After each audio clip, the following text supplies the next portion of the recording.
Friends, நம்ம பார்க்க போகிற திரைப்படம் சி நோ ஈவில். இந்த படம் பார்த்திங்கன்னா ஒரு சைக்காலஜிக்கல் த்ரில்லர் அப்படின்ற மாதிரி இருக்குது. இதை வந்து ஜேம்ஸ் வாட்கின்றவர் இயக்கியிருக்காரு. இதில் நடிச்சவங்களாம் பார்த்திங்கன்னா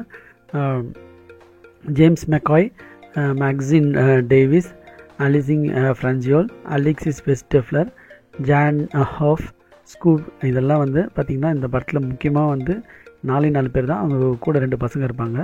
இப்போ இந்த ஜேம்ஸ் மெக்வாய் வந்து பார்த்திங்கன்னா நிறைய நைட் ஷாம்லன் படத்தில் நடிச்சிருக்காரு. ஸோ வழக்கம் போல் இது வந்து ஒரு டப்பா படம் தான் ஃப்ரெண்ட்ஸ். நான் ஓப்பனாக சொல்கிறேன், ஃபஸ்ட் எடுத்தோடனே சொல்கிறேன். ஸோ இது வந்து பார்த்திங்கன்னா இப்போ இந்த வாரமே வந்து பார்த்திங்கன்னா ஸ்ட்ரேஞ்ச் டார்லிங்லாம் ஒரு படம் வந்தது.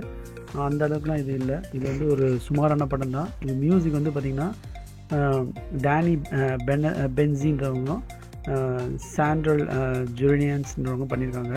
ஸோ இந்த படம் வந்து ஒரு டச் ஃபேமிலி வந்து இன்னொரு ஃபேமிலியை பார்க்க போகுது. ஸோ ஃபஸ்ட்டு எல்லாம் ஜாலியாக எல்லாமே சூப்பராக இருக்குங்க. அப்புறம் கடைசியில் பார்த்திங்கன்னா நடுவில் வந்து ஒரு சீன் வந்து இந்த உல்ஃப் சுடுவார் ஒருத்தர், அந்த மெக்வாய் கூட போய் அந்த சீன் 2 பேருமே கத்துவாங்க. அது கொஞ்சம் நல்லா இருந்தது. கடைசியில் வந்து இந்த ஜேம்ஸ் மெக்காய் வந்து பார்த்திங்கன்னா ஒரு சைக்கோ மாதிரி ஆகிடுவான். பேடின்ற கேரக்டர் நடிச்சிருக்காரு. அவன் வந்து பார்த்திங்கன்னா சைக்கோ மாதிரி ஆகி எல்லாரையும் போட்டு சித்திரவதை பண்ணுவான். அதுலேருந்து எப்படி இவங்க தப்பிச்சுன்னு வராங்கன்றது தான் இந்த படத்தோட கதை.